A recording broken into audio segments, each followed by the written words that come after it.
Hi, അപ്പോൾ നമ്മളിന്ന് ഗൗട്ടിനെ കുറിച്ചാണ് നോക്കാൻ പോകുന്നത്. നമുക്കറിയാവുന്ന പോലെ ന്യൂക്ലിയോടൈഡ് കെമിസ്ട്രിയിലെ പ്യൂരിൻ ന്യൂക്ലിയോടൈഡ്സിൻ്റെ ഡിസോർഡേഴ്സിൽ വരുന്ന 3 ഡിസോർഡേഴ്സിലൊരു ഡിസോർഡറാണ് ഗൗട്ട്. നമുക്കറിയാം പ്യൂരിൻസ്, അഡിനിനും ഗ്വാനിനുമാണ് പ്യൂരിൻസ്. ഈ അഡിനിനും ഗ്വാനിനും ഉണ്ടാകുന്ന ന്യൂക്ലിയോസൈഡ്സാണ് അഡിനോസിൻ, ഗുവാനോസിൻ. ന്യൂക്ലിയോടൈഡ്സാണ് അഡിനോസിൻ മോണോഫോസ്ഫേറ്റ് അല്ലെങ്കിൽ ALP, അതുപോലെ ADP, ATP, അതുപോലെ തന്നെ GMP, GDP, GTP. അപ്പോൾ ഈ ന്യൂക്ലിയോടൈഡ്സ്, പ്യൂരിൻ ന്യൂക്ലിയോടൈഡ്സിൻ്റെ കാറ്റബോൺസിൽ ഉണ്ടാകുന്ന പ്രോഡക്റ്റാണ് യൂറിക് ആസിഡ്. ഈ യൂറിക് ആസിഡിൻ്റെ അക്യുമുലേഷനാണ് നമ്മുടെ ഗൗട്ട്. അപ്പോൾ നമുക്ക് കാറ്റബോളിസത്തിൻ്റെ സ്റ്റെപ്സ്, ഈ ഡിസോർഡർ എക്സ്പ്ലെയിൻ ചെയ്യാൻ വേണ്ടിയിട്ടുള്ള അത്രയും സ്റ്റെപ്സ് മാത്രം നമുക്ക് ഏറ്റവും സിമ്പിളായിട്ടൊന്ന് നോക്കാം. ഫുൾ കാറ്റബോളിസം പറയുന്നില്ല, ജസ്റ്റ് ആ എൻസൈം വരുന്ന നമ്മുടെ ഗൗട്ടിനെ കുറിച്ച് പറയാൻ വേണ്ടിയിട്ടുള്ള എൻസൈം വരുന്ന സ്റ്റെപ്പ് മാത്രമേ പറയുന്നുള്ളൂ. ഫുൾ കാറ്റബോളിസം ഇതിൻ്റെ അതില്ല. എക്സാമ്പിളായിട്ട് നമുക്ക് അഡിനോസിൻ മോണോഫോസ്ഫേറ്റും ഗാനോസിൻ മോണോഫോസ്ഫേറ്റും നോക്കാം. AMPയുടെ കാറ്റബോളിസത്തിൽ ഫസ്റ്റ് നമുക്ക് അഡിനോസിൻ ഉണ്ടാകുന്നു, പിന്നെ അതിൽ നിന്ന് ഐനോസിൻ ഉണ്ടാകുന്നു, പിന്നെ ഹൈപ്പോക്സാന്തിൻ ഉണ്ടാകുന്നു. ഹൈപ്പോക്സാന്തിന് നമുക്ക് നെക്സ്റ്റ് പ്രോഡക്റ്റായിട്ട് ഉണ്ടാകുന്നതാണ് സാന്തീൻ. അതുപോലെ തന്നെ GMPയുടെ കാറ്റബോളിസത്തിൽ ഗ്വാനോസിൻ ഉണ്ടായി, പിന്നെ അത് ഗ്വാനിനായി. ഈ ഗ്വാനിന് അടുത്ത പ്രോഡക്റ്റ് ഉണ്ടാകുന്നത് സാന്തീൻ തന്നെയാണ്. അപ്പോൾ സാന്തീൻ കോമൺ പ്രോഡക്റ്റായിട്ട് ഉണ്ടായി.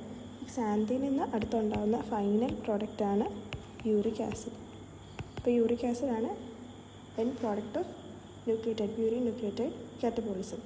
അപ്പോൾ ഇതിൽ ലാസ്റ്റ് രണ്ട് സ്റ്റെപ്പിൽ ഹൈപ്പോക്സാന്തീൻ ടു സാന്തീനും അതുപോലെ തന്നെ സാന്തീൻ ടു യൂറിക് ആസിഡ്, ഈ രണ്ട് സ്റ്റെപ്പിലെയും എൻസൈമാണ് സാന്തീൻ ഓക്സിഡേസ്. അപ്പോൾ നമുക്ക് പ്യൂരിൻ ന്യൂക്ലിയോടൈഡും യൂറിക് ആസിഡും തമ്മിൽ എന്തെങ്കിലും കണക്ഷൻ എന്ന് മനസ്സിലായല്ലോ. പ്യൂരിൻ ന്യൂക്ലിയോടൈഡിൻ്റെ കാറ്റബോളിസത്തിൽ പ്രോഡക്റ്റായിട്ട് ഉണ്ടാകുന്ന ആ പ്രോഡക്റ്റാണ് യൂറിക് ആസിഡ്. ഇനി നമ്മൾ ഗൗട്ടിനെ കുറിച്ച് പറയുമ്പം ഗൗട്ട് പ്രൈമറി ഗൗട്ടും സെക്കൻഡറി ഗൗട്ടും ഉണ്ട്. ഗൗട്ടിൻ്റെ ഡെഫിനേഷൻ എന്താ? Accumulation of uric acid crystals in the synovial fluid, അതാണ് ഗൗട്ട്. ഇനി അക്യുമുലേഷൻ പറയുമ്പോൾ അത് നോർമൽ വാല്യൂ കൂടുതലാവുകയാണല്ലോ. യൂറിക് ആസിഡിൻ്റെ നോർമൽ വാല്യൂ മെയിൽസിൽ 3 to 7 mg/dL, ഫീമെയിൽസിൽ 2 to 5 mg/dL. അപ്പോൾ ഇത് കൂടുതൽ യൂറിക് ആസിഡ് 7 mg/dL കൂടുതൽ യൂറിക് ആസിഡ് ഉണ്ടാകുന്നു, അത് ബോഡിയിൽ അക്യുമുലേറ്റ് ചെയ്യുന്നു ക്രിസ്റ്റൽസ് ആയിട്ട്. അതാണ് ഗൗട്ട്. ഗൗട്ടിന് നമുക്കിനി പ്രൈമറി ഗൗട്ടായിട്ടും സെക്കൻഡറി ഗൗട്ടായിട്ടും ക്ലാസിഫൈ ചെയ്യുന്നുണ്ട്. Primary and secondary. പ്രൈമറി ഗൗട്ടിൻ്റെ കോസ് എന്താണ്? Defect in purine nucleotide metabolism. നമ്മളിപ്പോൾ പറഞ്ഞ പ്യൂരിൻ ന്യൂക്ലിയോടൈഡ് മെറ്റബോളിസത്തിലുള്ള എൻസൈംസിന് ഡെഫിഷ്യൻസി അല്ലെങ്കിൽ എക്സസ് അങ്ങനെ ഉള്ള കാരണങ്ങളുണ്ടാകുന്നതാണ് പ്രൈമറി ഗൗട്ട്. സെക്കൻഡറി ഗൗട്ടിലും യൂറിക് ആസിഡ് കൂടുന്നുണ്ട്, പക്ഷെ അത് വേറെ കാരണങ്ങൾ കൊണ്ടാണ്. അതായത് പ്യൂരിൻ ന്യൂക്ലിയോടൈഡ് മെറ്റബോളിസത്തിൽ ഇതിന് പ്രശ്നങ്ങളില്ല, എൻസൈംസിന് ഡിഫക്റ്റ് ഇല്ല, പക്ഷെ മറ്റ് കാരണങ്ങൾ കൊണ്ട് യൂറിക് ആസിഡ് ബോഡിയിൽ അക്യുമുലേറ്റ് ആവുന്നതാണ് സെക്കൻഡറി ഗൗട്ട്. നമുക്ക് പ്രൈമറി ഗൗട്ടിൻ്റെ കോസ് നോക്കാം. പ്രൈമറി ഗൗട്ടിൻ്റെ കോസായിട്ട് ഫസ്റ്റ് കോസ് നമുക്കൊരു എൻസൈം ഉണ്ട്, PRPP, glutamyl amino transferase. PRPP glutamyl amino transferase. അതുപോലെ തന്നെ വേറൊരു എൻസൈമാണ് PRPP സിന്തറ്റേസ്. നമുക്കറിയാം പ്യൂരിൻ ന്യൂക്ലിയോടൈഡ്സ് രണ്ട് മെക്കാനിസം വഴിയാണ് സിന്തസിസ് നടക്കുക, സാൽവേജ് പാത്വേ, ഡിനോവോ പാത്വേ. ഈ രണ്ട് പാത്വേയിൽ നമ്മുടെ ഡിനോവോ സിന്തസിസിൽ വരുന്ന എൻസൈംസാണ് PRPP ഗ്ലൂട്ടമൈൽ അമിനോ ട്രാൻസ്ഫെറേസും PRPP സിന്തറ്റേസും. അപ്പം ഡിനോവോ സിന്തസിസ് വഴി പ്യൂരിൻ ന്യൂക്ലിയോടൈഡ്സ് ഉണ്ടാക്കാനായുള്ള ഫസ്റ്റ് സ്റ്റെപ്പിനെ കാറ്റലൈസ് ചെയ്യുന്ന എൻസൈമാണ് PRPP ഗ്ലൂട്ടമൈൽ അമിനോ ട്രാൻസ്ഫെറേസ്. അതുപോലെ തന്നെ ഡിനോവോ സിന്തസിസിൻ്റെ സെക്കൻഡ് സ്റ്റെപ്പിനെ കാറ്റലൈസ് ചെയ്യുന്ന എൻസൈമാണ് PRPP സിന്തറ്റേസ്. അപ്പോൾ ഈ രണ്ട് എൻസൈംസും നമുക്ക് ആലോചിച്ച് നോക്കാം. ന്യൂക്ലിയോടൈഡ് ഉണ്ടാവാനുള്ള റിയാക്ഷൻ്റെ എൻസൈംസാണ് ഇത് രണ്ടും. അപ്പോൾ ഈ രണ്ട് എൻസൈംസ് കൂടുകയാണെങ്കിൽ ബോഡിയിൽ ന്യൂക്ലിയോടൈഡ്സിൻ്റെ പ്രൊഡക്ഷൻ കൂടി. എക്സസ് ന്യൂക്ലിയോടൈഡ്സ് പ്രൊഡ്യൂസ് ചെയ്ത ഉറപ്പായിട്ടും ന്യൂക്ലിയോടൈഡിൻ്റെ കാറ്റബോളിസം പ്രോഡക്റ്റ് ആണല്ലോ യൂറിക് ആസിഡ്, പ്യൂരിൻ ന്യൂക്ലിയോടൈഡിൻ്റെ കാറ്റബോളിസം പ്രോഡക്റ്റ്. അപ്പോൾ ഈ രണ്ട് എൻസൈംസും ബോഡിയിൽ കൂടുതലാണെങ്കിൽ ഉറപ്പായിട്ടും പ്യൂരിൻ ന്യൂക്ലിയോടൈഡ് ഉണ്ടാകുന്നത് കൂടും, അതുപോലെ തന്നെ യൂറിക് ആസിഡിൻ്റെ അക്യുമുലേഷനും കൂടും. അപ്പോൾ അത് ഗൗട്ടിലേക്ക് പോകും. അപ്പോൾ ആദ്യത്തെ രണ്ട് കോസ് എന്താണെന്ന് മനസ്സിലായല്ലോ. PRPP ഗ്ലൂട്ടമൈൽ അമിനോ ട്രാൻസ്ഫെറേസും PRPP സിന്തറ്റേസും കൂടുന്നു. ഇനി മൂന്നാമത്തെ കോസാണ്, നമുക്ക് ആദ്യം പറഞ്ഞു ഡിനോവോ സിന്തസിസും സാൽവേജ് പാത്വേ ഉണ്ടെന്ന്. ഈ സാൽവേജ് പാത്വേയുടെ എൻസൈംസ് കുറയുവാണെങ്കിൽ, സാൽവേജ് പാത്വേ എൻസൈംസ് അതെന്താണെന്ന് വെച്ചാൽ സാൽവേജ് പാത്വേയും ഡിനോവോ പാത്വേയും രണ്ടും ന്യൂക്ലിയോടൈഡ് സിന്തസിസിന് വേണ്ടിയിട്ടുള്ളതാണ്. പക്ഷേ സാൽവേജ് പാത്വേയുടെ റോ മെറ്റീരിയൽ അല്ലെങ്കിൽ അവരുടെ സബ്സ്ട്രേറ്റ് പറഞ്ഞാൽ ന്യൂക്ലിയോസൈഡ് അല്ലെങ്കിൽ ആ നൈട്രജൻ ബേസ് നൈട്രജൻ ബേസ്. ഇതാണ് നമ്മുടെ സാൽവേജ് പാത്വേയുടെ സിന്തസിസിനായിട്ടുള്ള റോ മെറ്റീരിയൽ. അപ്പോൾ ന്യൂക്ലിയോസൈഡ് ബോഡിയിൽ കൂടുതലാണെങ്കിൽ സാൽവേജ് പാത്വേ എന്താ ചെയ്യുന്നത്? സാൽവേജ് പാത്വേ ആ ന്യൂക്ലിയോസൈഡ് ഉപയോഗിച്ച് വീണ്ടും ന്യൂക്ലിയോടൈഡിനെ സിന്തസൈസ് ചെയ്യും. പക്ഷേ ഡീനോവോ സിന്തസിസിൻ്റെ റോ മെറ്റീരിയൽ ന്യൂക്ലിയോസൈഡ് അല്ല, അത് എന്തായാലും ഡിഫറെൻ്റ് ആയിട്ടുള്ള റോ മെറ്റീരിയൽസ് ആണ്. അതുകൊണ്ട് തന്നെ സാൽവേജ് പാത്വേ ബോഡിയിൽ ആക്റ്റീവ് ആണെങ്കിൽ ന്യൂക്ലിയോസൈഡ്, അതായത് ഈ അഡിനോസിൻ ബോഡിയിൽ ഉണ്ടെങ്കിൽ, സാൽവേജ് പാത്വേ ആക്റ്റീവ് ആണെങ്കിൽ ആ അഡിനോസിനെ അത് എന്നതാക്കും, AMPയിലേക്ക് കൺവേർട്ട് ചെയ്യും. അപ്പോൾ പിന്നെ ഈ താഴത്തോട്ടുള്ള ഈ സ്റ്റെപ്പ് നടക്കേണ്ട ആവശ്യമില്ലല്ലോ, യൂറിക് ആസിഡ് ആവേണ്ട ആവശ്യമില്ല, യൂറിക് ആസിഡ് അക്യുമുലേഷൻ ഇല്ല, ഗൗട്ടില്ല. പക്ഷേ സാൽവേജ് പാത്വേ ബോഡിയിൽ ആക്റ്റീവ് അല്ല, കാരണം അതിൻ്റെ എൻസൈംസ് ഇല്ല എന്നുണ്ടെങ്കിൽ ഉറപ്പായിട്ടും ഉണ്ടാകുന്ന നമ്മുടെ അഡിനോസിന് പിന്നെ അത് കാറ്റഗറൈസ് ചെയ്തല്ലേ പറ്റുള്ളൂ. ബോഡിയിൽ അഡിനോസിൻ ഉണ്ടെങ്കിൽ അത് കാറ്റഗറൈസ് ആയിട്ട് യൂറിക് ആസിഡ് ഉണ്ടാകും. സാൽവേജ് പാത്വേ ആക്റ്റീവ് ആണെങ്കിൽ അഡിനോസിനിൽ നിന്ന് AMP അല്ലെങ്കിൽ ATP ഉണ്ടായി അതൊരു റീസൈക്ലിംഗ് പ്രോസസ്സാണല്ലോ സാൽവേജ് പാത്വേ, അത് കണ്ടിന്യൂ ചെയ്യും. അപ്പോൾ സാൽവേജ് പാത്വയുടെ എൻസൈംസ് ആബ്സെൻ്റ് ആണെന്ന് പറയുമ്പോൾ അവിടെ ഗൗട്ട് ഉണ്ടാകാനുള്ള ചാൻസ് കൂടുതലാണ്. കാരണം എന്നാ, യൂറിക് ആസിഡ് ഉണ്ടാകാനുള്ള ചാൻസ് അവിടെ കൂടുതലാണ്. ഇത് നമുക്ക് സിന്തസിസ് അല്ലെങ്കിൽ mechanism of synthesis of nucleotides പഠിക്കുമ്പോൾ നമുക്ക് കുറച്ചുകൂടെ clear ആകുമായിരിക്കും.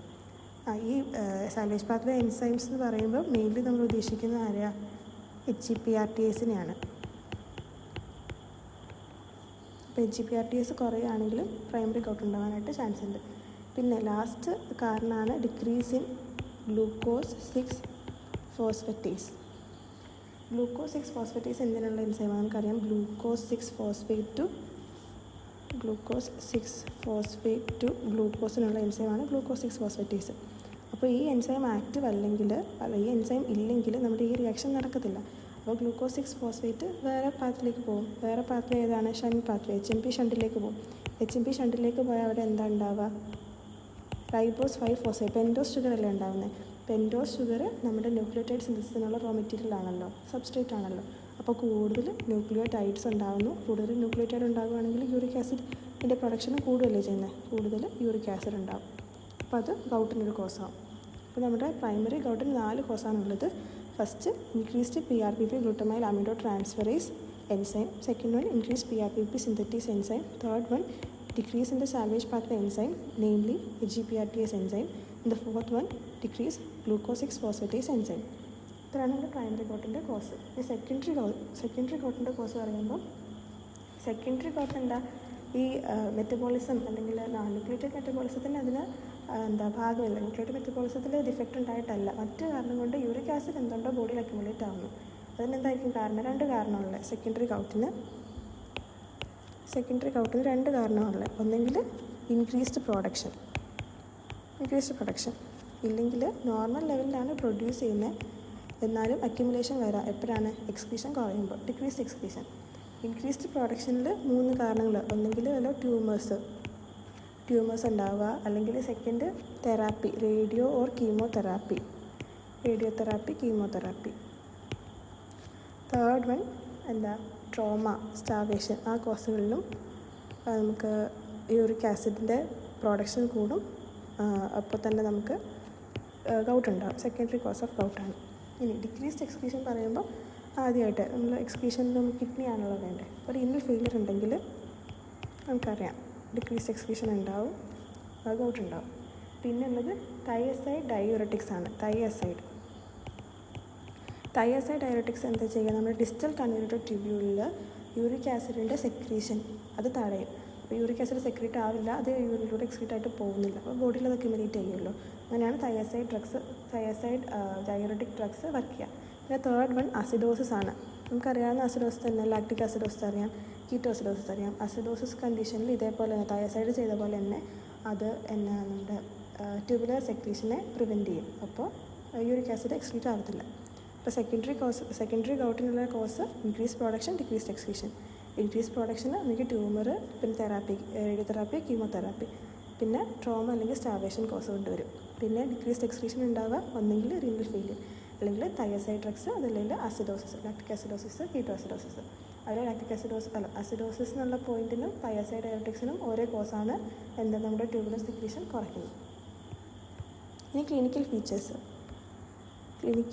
Features of gout. Clinical features first one നമുക്കറിയാം increase serum level of uric acid ആണല്ലോ ഗൗട്ട്. അപ്പോൾ അത് 7 mg/dL, അതാണ് നോർമൽ മാക്സിമം. ആ 7 mg/dL കഴിഞ്ഞ് കൂടുമ്പോഴത്തേക്കും നമുക്ക് ഗൗട്ട് ഉണ്ടാകും. പിന്നെ ഏറ്റവും മെയിനായിട്ട് നമ്മൾ ഓർത്തിരിക്കേണ്ട ഒരു പോയിൻ്റാണ് ടോഫൈ ഫോർമേഷൻ ഇൻ സൈനോവിയൽ ജോയിൻറ്റ്സ്. അതായത് നമ്മൾ ഈ യൂറിക് ആസിഡ് ക്രിസ്റ്റൽ അക്യുമുലേറ്റ് ചെയ്തതിന് പറയുന്ന പേരാണ് ടോഫൈ ശരിക്കും എന്ത് ക്രിസ്റ്റൽസാണ്? Monosodium urate crystal. ബോഡിയിൽ അക്യുമുലേറ്റ് ആവുന്ന യൂറിക് ആസിഡ് അല്ലെങ്കിൽ യൂറേറ്റ് അത് തന്നെ മോണോസോഡിയം യൂറേറ്റ് എന്നുള്ള ഫോമിലേക്ക് മാറുന്നു. അത് ടോഫൈ ആയിട്ട് സൈനോവിയൽ ജോയിൻറ്റ്സിൽ അക്യുമുലേറ്റ് ചെയ്തിരിക്കുന്നു. അതാണ് second clinical feature. Third clinical feature എന്നാ? ഇത് ജോയിൻറ്റ്സിലല്ലേ ഈ ടോഫൈ ടോഫൈ കാണപ്പെടുന്നത്. അപ്പോൾ ഇൻഫ്ലമേഷൻ ഉണ്ടാവും ജോയിൻറ്റ്സിൽ. ഇൻഫ്ലമേഷൻ ഉണ്ടാകുമ്പോഴത്തേക്കും നമുക്ക് ആർത്രൈറ്റിസ് ആൻഡ് പെയിൻ ഉണ്ടാവും. പിന്നെ ഫോർത്ത് വൺ മെയിനായിട്ടൊരു പോയിൻ്റ്, ഈ എല്ലാ ജോയിൻറ്റ്സിലും അക്യുമുലേഷൻ ഉണ്ടാവാം. പക്ഷേ ഏറ്റവും കൂടുതലായിട്ട് പ്രൈമറി ആയിട്ട് നമ്മൾ കാണാൻ ഏറ്റവും ചാൻസ് ഈ നമ്മുടെ ടോഫൈ ഉണ്ടാവാൻ ഏറ്റവും ചാൻസ് ഉള്ള ജോയിൻ്റാണ് നമ്മുടെ ഫസ്റ്റ് മെറ്റാടാർസോഫലാൻജിയൽ ജോയിൻറ്റ്. അതിൻ്റെ കാരണം എന്നാ? ഹാർട്ടിൽ നിന്ന് ഏറ്റവും ദൂരെയാണ് നമ്മുടെ നമ്മുടെ ഫീറ്റ് ഇരിക്കുക. അപ്പം അവിടുത്തെ ജോയിൻ്റ് പറയുമ്പോൾ അത് ഏറ്റവും കോൾഡ് ഏരിയയാണ്. കോൾഡ് ഏരിയസിൽ ക്രിസ്റ്റലൈസേഷൻ്റെ ചാൻസ് കൂടുതലാണ്. അപ്പം ഹാർട്ടിൽ നിന്ന് ഏറ്റവും ദൂരെ ഇരിക്കുന്നതുകൊണ്ട് തന്നെ ഫസ്റ്റ് മെറ്റാടാർസോഫലാൻജിയൽ ജോയിൻറ്റിലാണ് ഏറ്റവും കൂടുതൽ ചാൻസ് ഈ ക്രിസ്റ്റൽസ് ഉണ്ടാവാനായിട്ട്. പിന്നെ ഇത് മൂന്നും നമ്മൾ ജോയിൻസിനെ ബന്ധപ്പെട്ടാണ് ഇത്രയും. ഫസ്റ്റ് വൺ സെറം ലെവൽ, പിന്നെ 3 പോയിന്റ് പറഞ്ഞാൽ ജോയിൻസിനെ റിലേറ്റ് ചെയ്തിട്ട്. ഇനി റീനൽ ട്യൂബ്യൂൾസിനെ റിലേറ്റ് ചെയ്തിട്ട് നമുക്ക് റീനൽ സ്റ്റോൺസ് ഉണ്ടാവും. കാരണം യൂറിക് ആസിഡ് എക്സ്ക്രീറ്റ് ആവുന്നില്ല. അപ്പം യൂറിക് ആസിഡ് ഡിപ്പോസിഷനിൽ റീനൽ ട്യൂബ്യൂൾസ് ഉണ്ടാകുമ്പോൾ ഇത് റീനൽ സ്റ്റോൺസ് ആയിട്ട് കാണാം. പിന്നെ gout attack specified by 2 factors. ഒരു ഫാക്ടർ നമുക്കറിയാം, ഹൈ പ്യൂരിൻ ഇൻടേക്ക്. നമ്മുടെ ഡയറ്റിൽ പ്യൂരിൻസ് കൂടുതലാണെങ്കിൽ പ്യൂരിൻ്റെ ബോഡിയിൽ പ്യൂരിൻ ന്യൂക്ലിയോടൈഡ്സിൻ്റെ അമൗണ്ട് കൂടും. അതുപോലെ തന്നെ അതിൻ്റെ കാറ്റബോളിസം കൂടും. സ്വാഭാവികമായിട്ട് യൂറിക് ആസിഡിൻ്റെ അമൗണ്ട് കൂടും. രണ്ടാമത്തെ പോയിൻ്റാണ് ഹൈ ആൽക്കഹോൾ ഇൻടേക്ക്. ഈ ആൽക്കഹോൾ ഇൻടേക്ക് എങ്ങനെയാണ് ഗൗട്ട് അറ്റാക്ക് പ്രസിപ്പിറ്റേറ്റ് ചെയ്യുക? ആൽക്കഹോൾ ഇൻടേക്ക് ഇൻഡയറക്റ്റ്ലി അസിഡോസിസിലേക്ക് വിടും. എങ്ങനെ അസിഡോസ് ഉണ്ടാവാം? നമുക്കറിയാം എത്തനോളാണല്ലോ ആൽക്കഹോൾ. എത്തനോൾ ബോഡിയിൽ അസറ്റാൽഡിഹൈഡ്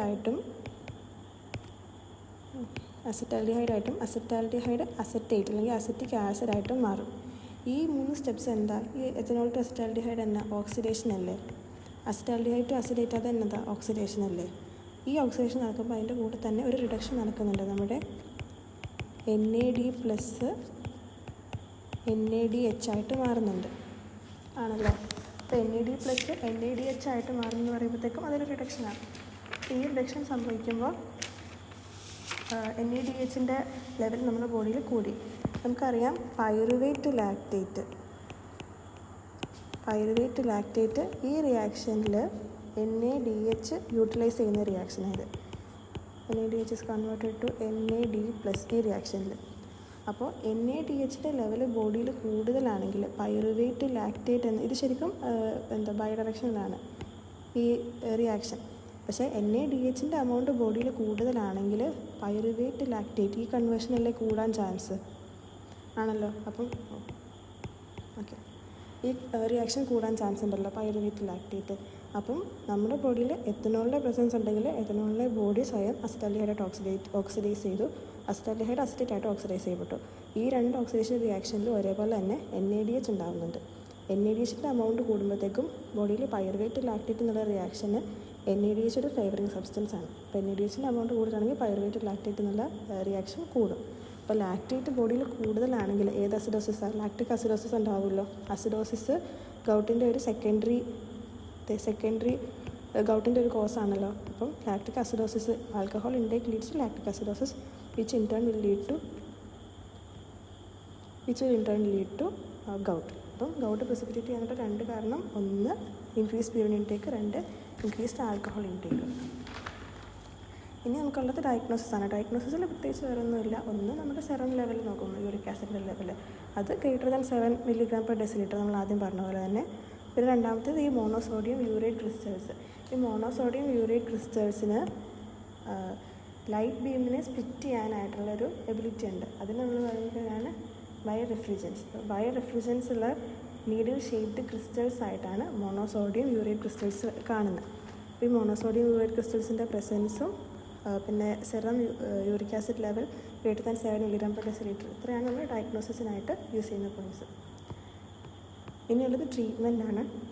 ട്രീറ്റ്മെൻറ്റിൽ ഫസ്റ്റ് പോയിൻ്റ് പറയുമ്പോൾ നമുക്കറിയാമല്ലോ ഹൈ പ്യൂരിൻ ഇൻടേക്ക് നമ്മുടെ ഗൗട്ടിനെ പ്രെസിപ്പിറ്റേറ്റ് ചെയ്യുമെങ്കിൽ ലോ പ്യൂരിൻ ഡയറ്റാണല്ലോ നമുക്ക് വേണ്ടത് ഗൗട്ട് കുറയ്ക്കാനായിട്ട്. ലോ പ്യൂരിൻ ഡയറ്റ് പിന്നെ ആൽക്കഹോൾ ഇൻടേക്ക് നമ്മൾ പറഞ്ഞ അതേ പോയിൻ്റ് തന്നെ നേരെ റിവേഴ്സ് പറയുന്നു. ആൽക്കഹോൾ ഇൻടേക്ക് കുറയ്ക്കുമ്പോൾ ഉറപ്പായിട്ടും ഗൗട്ടിനുള്ള ചാൻസ് സെക്കൻഡറി കോസിൽ ഒരെണ്ണം കുറയുക ചെയ്യുന്നത്. അപ്പം ആൽക്കഹോൾ ഇൻടേക്ക് കുറയ്ക്കുമ്പോൾ ഉറപ്പായിട്ടും അതൊരു ട്രീറ്റ്മെൻറ്റ് മെത്തേഡായിട്ട് എടുക്കാം. പിന്നെ തേർഡ് വണ്ണാണ് യൂറേറ്റ് എക്സ്ക്രീഷൻ കൂട്ടുന്ന ഡ്രഗ്സ്. യൂറേറ്റ് എക്സ്ക്രീഷൻ കൂട്ടുന്ന ഡ്രഗ്സ് പറയുമ്പോൾ എക്സാമ്പിളാണ് പ്രോബെൻസിഡ് പോലെ ഡ്രഗ്സ് യൂറിക് ആസിഡിൻ്റെ എക്സ്ക്രീഷൻ കൂട്ടുന്നു. യൂറിക് ആസിഡ് എക്സ്ക്രീഷൻ കൂട്ടുന്നു. അപ്പോൾ ബോഡിയിൽ അക്യുമുലേഷൻ അല്ലെങ്കിൽ ക്രിസ്റ്റലൈസേഷൻ ഉള്ള ചാൻസ് കുറയ്ക്കുന്നു യൂറിക് ആസിഡ്. അതുപോലെ തന്നെ യൂറിക് ആസിഡ് പ്രൊഡക്ഷൻ കുറയ്ക്കുന്ന ഡ്രഗ്സാണ് അല്ലോപ്യൂരിനോൾ. നമ്മൾ അതിൻ്റെ മെക്കാനിസം എങ്ങനെയാണെന്ന് നോക്കണം. കാരണം അത് കോമ്പറ്റിറ്റീവ് ആൻഡ് സൂയിസൈഡൽ ഇൻഹിബിഷൻ വഴിയിട്ടാണ് അല്ലോപ്യൂരിനോൾ നമ്മുടെ ഗൗട്ടിനെ പ്രിവെൻറ്റ് ചെയ്യുക. അപ്പോൾ അല്ലോപ്യൂരിനോൾ എന്താ നമ്മുടെ ഹൈപ്പോക്സാന്തീൻ്റെ അനലോഗ. അപ്പോൾ അത് ഏത് എൻസൈമിനെ ആയിരിക്കും ഇൻഹിബിറ്റ് ചെയ്യുക? സാന്തീൻ ഓക്സിഡേസിനെ. അല്ലോപ്യൂരിനോൾ ഹൈപ്പോക്സാന്തീൻ്റെ അനലോഗാണ്. അപ്പോൾ അത് സാന്തീൻ ഓക്സിഡൈസ് എൻസൈമിനെയാണ് അത് ഇൻഹിബിറ്റ് ചെയ്യുക. ഈ സാന്തൈൻ ഓക്സിഡൈസ് എൻസൈമിനെ ഇത് രണ്ട് വഴി ഇൻഹിബിറ്റ് ചെയ്യുക, കോമ്പറ്റിറ്റീവ് ആയിട്ടും സൂയിസൈഡൽ ഇൻഹിബിഷനും. കോമ്പറ്റിറ്റീവ് ഇൻഹിബിഷൻ നമുക്കറിയാം ഹൈപ്പോക്സാന്തൈനും അല്ലോപ്യൂരിനോളും സ്ട്രക്ചറൽ അനലോഗ്സ് ആകുമ്പോൾ കോമ്പറ്റിറ്റീവ് ഇൻഹിബിഷൻ നടക്കും. ഈ സൂയിസൈഡൽ ഇൻഹിബിഷൻ എങ്ങനെ നടക്കുക? സൂയിസൈഡൽ ഇൻഹിബിഷൻ എന്ന് പറയുമ്പോഴത്തേക്കും അല്ലോപ്യൂരിനോൾ ഇതേ സാന്തൈൻ ഓക്സിഡൈസ് എൻസൈം അല്ലോപ്യൂരിനോളിൽ ആക്ട് ചെയ്താൽ അത് അല്ലോസാന്തൈൻ ഉണ്ടാവും. ഈ അല്ലോസാന്തൈൻ അല്ലോപ്യൂരിനോളിനെ കഴിഞ്ഞിട്ടും കുറച്ചുകൂടി എഫക്റ്റീവ് ആയിട്ടുള്ള ഇൻഹിബിറ്ററാണ്. അപ്പോൾ അല്ലോപ്യൂരിനോൾ സാന്തൈൻ ഓക്സിഡേസിൻ്റെ പ്രസൻസിൽ അല്ലോക്സാന്തൈനായിട്ട് മാറി അത് മോർ എഫക്റ്റീവ് ഇൻഹിബിറ്ററാണ് ദാൻ അല്ലോപ്യൂരിനോൾ. അപ്പോൾ അല്ലോപ്യൂരിനോൾ സൂയിസൈഡിൽ ഇൻഹിബിറ്റ് ചെയ്യുന്നത് പറഞ്ഞാൽ എന്താ? അല്ലോപ്യൂരിനോൾ അതിനിയില്ല. അതായത് അല്ലോപ്യൂരിനോൾ അല്ലോസാന്തൈനായിട്ട് മാറി. അല്ലോസാന്തൈനാണല്ലോ ഇനി ഇൻഹിബിറ്റ് ചെയ്യാൻ പോകുക. അപ്പോൾ അല്ലോപ്യൂരിനോളിൻ്റെ ലെവൽ കുറഞ്ഞു. അല്ലോപ്യൂരിനോൾ സൂയിസൈഡ് ചെയ്തു. അല്ലോപ്യൂരിനോൾ തീർന്നു. അപ്പോൾ അല്ലോപ്യൂരിനോൾ സൂയിസൈഡിൽ ഇൻഹിബിറ്റ് ചെയ്യുകയും ചെയ്യും, ഡയറക്റ്റ്ലി ഇൻഹിബിറ്റ് ചെയ്യാനും പറ്റും. പക്ഷേ ഇതിൽ കുറച്ചുകൂടി എഫക്റ്റീവായിട്ട് ഇൻഹിബിറ്റ് ചെയ്യുന്ന ആരാണ്? അല്ലോസാന്തൈനാണ്. അതുകൊണ്ട് അല്ലോപ്യൂരിനോൾ അത് തീരും, സൂയിസൈഡ് ചെയ്യും. അല്ലോപ്യൂരിനോളിന് പകരം അല്ലോസാന്തൈൻ ഉണ്ടാവും. അല്ലോസാന്തൈനാണ് എഫക്റ്റീവായിട്ട് ഇൻഹിബിറ്റ് ചെയ്യുക. അതാണ് ഫോർത്ത് ട്രീറ്റ്മെൻറ്റ് മെത്തേഡ് നമ്മൾ പറഞ്ഞത് low purine diet, high alcohol intake, പിന്നെ പ്രൊബെൻസിഡ് പോലുള്ള യൂറിക് ആസിഡ് എക്സ്ക്രീഷൻ കൂട്ടുന്ന ഡ്രഗ്സ്, പിന്നെ അല്ലോപ്യൂരിൻ പോലെയുള്ള യൂറിക് ആസിഡ് പ്രൊഡക്ഷൻ കുറയ്ക്കുന്ന ഡ്രഗ്സ്. പിന്നെ ഫിഫ്ത്ത് പോയിൻ്റായിട്ട് നമ്മൾ പറയുക ഈ ഗൗട്ട് കാരണം ഓൾറെഡി ഗൗട്ട് വന്നു. അപ്പോൾ ഗൗട്ട് കാരണം ഉണ്ടാകുന്ന സിംറ്റംസിന് ട്രീറ്റ്മെൻറ്റ് കൊടുക്കാമല്ലോ. സിംറ്റമാറ്റിക് ട്രീറ്റ്മെൻറ്റ് അതെന്തായിരിക്കും? ഒന്ന് നമ്മുടെ ഗൗട്ടിന് ജോയിൻസിന് ഇൻഫ്ലമേഷൻ അല്ലേ ഉണ്ടായത്. അപ്പോൾ ആൻറ്റി ഇൻഫ്ലമേറ്ററി ഏജൻസ് അല്ലെങ്കിൽ ആൻറ്റി ഇൻഫ്ലമേറ്ററി ഡ്രഗ്സ് കൊടുക്കുക. പിന്നെ രണ്ടാമതായിട്ട് അനൽജസിക്സ്, പെയിൻ പോകാനായിട്ട് നമ്മൾ ട്രീറ്റ്മെൻറ്റ് ഭാഗമായിട്ട് അനൽജസിക്സ് കൊടുക്കുക. അപ്പോൾ ഇത്രയാണ് ഗൗട്ടിൻ്റെ ട്രീറ്റ്മെൻറ്റ്. ഇത്രയും ഗൗട്ടിനെ കുറിച്ച് എനിക്കറിയാവുന്നുള്ളൂ. പിന്നെ എനിക്ക് ഐപാഡിൽ എഴുതി ശീലമില്ല, അതുകൊണ്ട് എനിക്ക് തന്നെ മനസ്സിലാവുന്നില്ല. അപ്പോൾ ഇനി നമുക്ക് സിസ്റ്ററിൻ്റെ ക്വസ്റ്റ്യൻസ് എന്താണെന്ന് നോക്കാം. സിസ്റ്ററിൽ പറയുന്ന ഗൗട്ടിൻ്റെ പ്രൈമറി സെക്കൻഡറി ഗൗട്ടിൻ്റെ ക്ലാസിഫിക്കേഷൻ, ക്ലിനിക്കൽ ഫീച്ചർ, ട്രീറ്റ്മെൻറ്റ് ചോദിക്കുന്നുണ്ട്. പിന്നെ normal blood uric acid level എത്ര ചോദിക്കുന്നുണ്ട്. നമ്മൾ പറഞ്ഞു മെയിലിലും ഫീമെയിലും ഡിഫറെൻ്റ് ആണ് പറഞ്ഞായിരുന്നല്ലോ. മെയിൽസിൽ 3 to 7, ഫീമെയിൽസിൽ 2 to 5 mg/dL ആണ്. പിന്നെ competitive inhibitor of xanthine oxidase അല്ലോപ്യൂരിനോളിൻ്റെ ഇൻഹിബിഷൻ, അല്ലോപ്യൂരിനോൾ വഴി എങ്ങനെ ഇൻഹിബിഷൻ നടക്കുന്നത്, അതൊരു ഇമ്പോർട്ടൻറ്റ് ക്വസ്റ്റൻ ആയിട്ട് പറയുന്നുണ്ട്. പിന്നെ ഏറ്റവും കോമൺ ആയിട്ട് എഫക്റ്റ് ചെയ്യപ്പെടുന്ന joint, metatarsal of phalangeal joint, അത് ചോദിച്ചിട്ടുണ്ട്. പിന്നെ most common cause of hyper uricaemia, അത് ചോദിച്ചിട്ടുണ്ട്. അതെന്താ?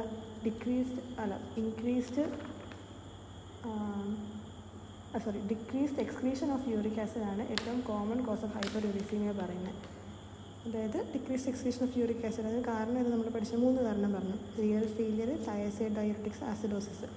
ഇതാണ് ഏറ്റവും കൂടുതലായിട്ടും ഹൈപ്പർ യൂറീസിമിയയിലേക്ക് നയിക്കാമെന്നാണ് പറയുന്നത്. നമ്മൾ ഗൗട്ട് ഇപ്പോൾ എന്തൊക്കെയാണ് പറഞ്ഞത്? ആദ്യം ന്യൂക്ലിയോടൈഡിനെ കുറിച്ച് ജസ്റ്റ് ഒന്ന് പറഞ്ഞു. യൂറിക് ആസിഡും പ്യൂരിൻ ന്യൂക്ലിയോടൈഡിലുള്ള റിലേഷൻ, അത് പ്യൂരിൻ ന്യൂക്ലിയോടൈഡിൻ്റെ കാറ്റബോളിസം പ്രോഡക്റ്റാണ് യൂറിക് ആസിഡ്. പിന്നെ normal level of uric acid നമ്മൾ നോക്കി. കാരണം യൂറിക് ആസിഡ് ഓവറായിട്ടുള്ള ലെവൽ നമ്മുടെ ബോഡിയിൽ വന്നപ്പോൾ അത് അക്യുമുലേറ്റ് ചെയ്യുന്നതാണല്ലോ ഗൗട്ട്. പിന്നെ ഗൗട്ട് പ്രൈമറി സെക്കൻഡറി ആയിട്ട് ക്ലാസിഫൈ ചെയ്തു. പ്രൈമറി ഗൗട്ട് ഉണ്ടാകാനുള്ള 4 കോസ്. ആദ്യത്തെ 2 കോസ് എന്താ? പ്യൂരിൻ ന്യൂക്ലിയോടൈഡ് സിന്തസിസിൻ്റെ 2 എൻസൈംസ് എക്സസ് ആവുക. മൂന്നാമത്തെ കോസ് സാൽവേജ് പാത്വേ, അതായത് ന്യൂക്ലിയോസൈഡിനെ റീസൈക്കിൾ ചെയ്ത് ന്യൂക്ലിയോടൈഡ് ആക്കുന്ന ആ പാത്വേയുടെ എൻസൈംസ് കുറയുക. 4ാമത്തെ കോസ് എന്താ? ഗ്ലൂക്കോസ് 6 ഫോസ്ഫേറ്റേസ് കുറയുക. ഗ്ലൂക്കോസ് 6 ഫോസ്ഫേറ്റേസ് കുറഞ്ഞാൽ കൂടുതൽ ഗ്ലൂക്കോസ് 6 ഫോസ്ഫേറ്റും റൈബോസ് 5 ഫോസ്ഫേറ്റ് പെൻഡോസ് ഷുഗർ തരാനായിട്ടുള്ള ടെൻഡൻസി കൂടും. HMP ഷണ്ടിലേക്ക് അവർ ആ ഷണ്ട് ആ പാത്വയിലേക്ക് അവർ കയറും. അങ്ങനെയാണെങ്കിൽ കൂടുതൽ ന്യൂക്ലിയോടൈഡ് ഉണ്ടാവുമല്ലോ. കാരണം പെൻഡോസ് ഷുഗേഴ്സ് ന്യൂക്ലിയോടൈഡിൻ്റെ സബ്സ്ട്രേറ്റ് ആണല്ലോ. അത്രയേ ഉള്ളൂ പ്രൈമറി ഗൗട്ട്. സെക്കൻഡറി ഗൗട്ടിന് 2 കാരണം: increase production, decrease excretion. Increase production 3 കാരണം പറഞ്ഞു, ഡിക്രീസ് എക്സ്ക്രീഷന് 3 കാരണം പറഞ്ഞു. ഈ ഡിക്രീസ്ഡ് എക്സ്ക്രീഷനാണ് ഹൈപ്പർ യൂറീസീമിയ, അതായത് യൂറിക് ആസിഡ് കൂടുക എന്നുള്ള ആ കണ്ടീഷൻ്റെ ഏറ്റവും കൂടുതൽ വരാനുള്ള കോസ് എന്നാണ് ഇച്ചിരി മുമ്പ് നമ്മൾ ആ സിസ്റ്ററോൺ ക്വസ്റ്റ്യൻ വായിച്ചത്. പിന്നെ ക്ലിനിക്കൽ ഫീച്ചേഴ്സ്: സെറം ലെവൽ കൂടി, പിന്നെ മോണോസോഡിയം യൂറിക് ക്രിസ്റ്റൽസ് അക്യുമുലേറ്റ് ചെയ്ത ജോയിൻസിൽ തന്നെ ആർത്രൈറ്റിക് പെയിൻ ഉണ്ടായി. ഫസ്റ്റ് മെറ്ററ്റാർസ് ഓഫ് എലാഞ്ചിയൽ ജോയിൻറ്റിലാണ് ഏറ്റവും കൂടുതൽ എഫക്റ്റ് ചെയ്യുക, ഏറ്റവും എളുപ്പത്തിൽ എഫക്റ്റ് ചെയ്യുക. പിന്നെ റീനൽ സ്റ്റോൺസ് ഉണ്ടാകും, അതാണ് കിഡ്നിയിലെ ഒരു എഫക്റ്റ് പറയുക, റീനൽ ട്യൂബ്യൂൾസിലെ എഫക്റ്റ് പറയുക. പിന്നെ നമ്മൾ പഠിച്ചത് ട്രീറ്റ്മെൻറ്റാണ്. പിന്നെ നമ്മൾ പഠിച്ചത് ഈ ഗൗട്ടിനെ പ്രെസിപ്പിറ്റേറ്റ് ചെയ്യുന്ന ഫാക്ടേഴ്സാണ്. High purine intake, high alcohol intake. Alcohol intake എങ്ങനെയാണ് ഇതിലേക്ക് ഗൗട്ടിൽ കോസ് ചെയ്യുക? ആൽക്കഹോൾ ഇൻടേക്ക് ഇൻഡയറക്റ്റ്ലി അസിഡോസിസിലേക്ക് പോകും. കാരണം അവിടെ ആൽക്കഹോളിനെ ഓക്സിഡൈസ് ചെയ്യുന്നതിൻ്റെ കൂടെ റിഡക്ഷൻ റിയാക്ഷൻ നടക്കുന്നുണ്ട്. അപ്പോൾ NADH amount കൂടി. NADH കൂടിയെങ്കിൽ പൈറുവേറ്റ് ലാക്റ്റേറ്റ് എന്നുള്ള റിയാക്ഷൻ കൂടുതലായിട്ട് നടക്കും. ലാക്റ്റേറ്റ് കൂടുമ്പോൾ ലാക്റ്റിക് ആസിഡ് കൂടും. അസിഡോസിസ് കാരണം ഗൗട്ട് പ്രിസിപ്പിറ്റേറ്റ് ചെയ്യാനുള്ള ചാൻസ് ഉണ്ട്. ട്രീറ്റ്മെൻ്റ് ആയിട്ട് low purine diet, low alcohol intake, uric acid excretion കൂട്ടുന്ന ഡ്രഗ്സ്, യൂറിക് ആസിഡ് പ്രൊഡക്ഷൻ കുറയ്ക്കുന്ന ഡ്രഗ്സ്, ട്രീറ്റ്മെൻറ്റ് പറഞ്ഞത്. അപ്പോൾ ഇത്രയേ ഉള്ളൂ. Thank U.